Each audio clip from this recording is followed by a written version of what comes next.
Hey guys, today I'm going to show you how to rename your sheets in the Google Sheets application. But before I do that, I want to say one thing. Please subscribe, comment, and like our videos because it really helps us grow. Okay? Now let's jump into it. As you can see, I'm in the Google Sheets application here right now. I'm currently signed in into my freshly created brand new account, which I've created only for these videos.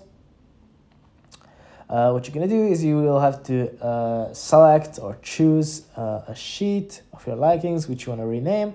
Let's say I want to rename this yes sheet. I want to click on these three dots right next to it. Click on those three dots. You will have to scroll down for a bit until you find an option called rename. Silver pencil. Click on that. And you can choose the new title for it, say no, and hit rename. And as you can see, it's renamed. Okay guys, thanks for listening. See you in the next one.